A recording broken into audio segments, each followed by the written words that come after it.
안녕하십니까. 유방외과 전문의 이양민입니다. 오늘은 여러분께 부유방에 대해서 설명을 좀 드릴까 해요.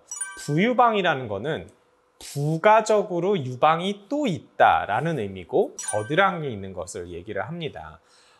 유방은 가슴에만 있어야 되잖아요. 그쵸? 근데 겨드랑이에도 생기는 거예요. 근데 생각보다 이렇게 부유방이 있으신 분들은 굉장히 많고요.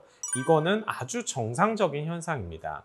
유방이 되는 기원세포가 있어요. 그게 엄마 뱃속에 있을 때 겨드랑이 쪽에 위치를 하고 있습니다. 그러다가 얘가 마마리 라인이라는 이 선이 이렇게 있어요. 그러면 그 선을 따라서 겨드랑이에서부터 차츰차츰 이동을 하면서 가슴 쪽에 오게 되면 여기가 가슴이네. 그럼 난 이제 여기서 증식을 하면서 유방 조직을 만들어야겠구나 하면서 세포 분열을 통해서 유방 조직이 생기기 시작을 합니다. 그러면 원래 있던 그 마마리 라인은 없어져야 돼요. 근데 이게 없어지는 속도가 좀 느려지게 되면 그 라인을 타고 유방의 기원이 되는 세포들이 이동을 하게 됩니다. 그러면은 겨드랑이로 다시 거꾸로 올라가서 여기에 유방 조직을 만들 수가 있어요. 그리고 그 라인을 따라서 내려가면서 부유두라고 해서 보통 배꼽 옆으로 해서 쭉 올라가는 그 선을 따라서 많이 부유두가 생기는 경우도 종종 있습니다. 그래서 유두가 여러 개이신 분들이 있어요. 근데 그런 분들은 다 대칭적으로 있습니다. 부유방도 마찬가지예요. 대칭적으로 겨드랑이에 생기게 됩니다. 그걸 우리가 부가적인 유방이다 해서 부유방이라고 얘기를 하는 거죠. 사람에 따라서 아주 조금만 있는 분들도 있고 굉장히 티가 많이 나서 이렇게 불룩하게 나오시는 분들도 있고 굉장히 다양하게 나타나는데요.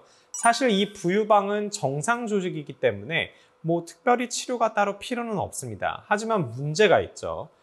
생리 주기에 따라서 유방이 커지면서 부풀어 오르면서 유방 통증이 있잖아요. 근데 부유방도 마찬가지예요.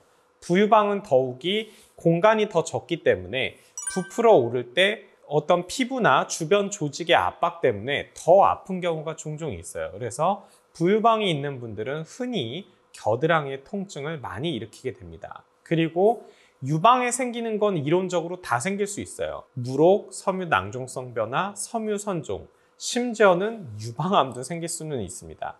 물론 부유방에 생긴 유방암은 아직까지 저는 본 적은 없어요. 근데 이론적으로는 가능하기도 하고요. 근데 섬유선종이라든지 섬유낭종성 변화는 종종 있고요. 그래서 그쪽을 맘모톰을 한다든지 아니면 수술로 가끔씩 제가 제거해드리곤 합니다. 굳이 정상 조직이니까 괜찮다고는 하는데 난 너무 아파요. 또는 이게 너무 커서 너무 보기 싫어요. 난 없애고 싶어요. 이런 분들이 있죠. 그러면은 이거를 어떻게 해결을 해야 되나? 사실 수술적 치료 말고는 방법이 없습니다. 뭐 어떤 약을 먹어서 해결되는 것도 아니고요.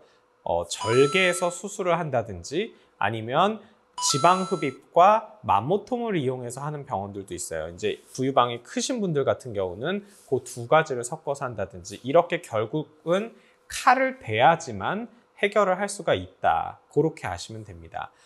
수술은 그 부유방이 있는 그 라인을 따라서 절개선을 넣고 부유방 조직을 이렇게 떼어내고 그냥 꼬매주는, 봉합해주는 그런 식으로 수술이 이루어지고 유선 조직뿐만이 아니라 지방 조직도 같이 있어서 너무 크다. 그런 경우에서는 지방은 지방 흡입으로 먼저 빼주고 남은 유선 조직을 맘모톰으로 이렇게 제거를 하는 그런 방식으로도 상당히 효과가 좋은 걸로 되어 있어요.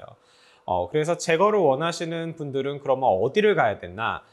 저 같은 유방외과에 오시면 되는데 사실 유방외과에서 수술을 안 하는 경우도 되게 많습니다. 그래서 좀 잘 알아보셔야 되고 외과나 성형외과 중에서 부유방을 수술을 많이 하는 병원들이 있어요. 그런 병원들에 가셔서 상담 받으시고 제거하시면 됩니다. 오늘은 이제 여러분들이 부유방에 대해서 궁금해 하시는 분들이 많아서 부유방이 어떤 것인지 어떻게 해야 되는지 그런 것들에 대해서 말씀드렸고 여러분들께 많은 도움이 됐길 바라면서 오늘 영상 이것으로 마치도록 하겠습니다. 감사합니다.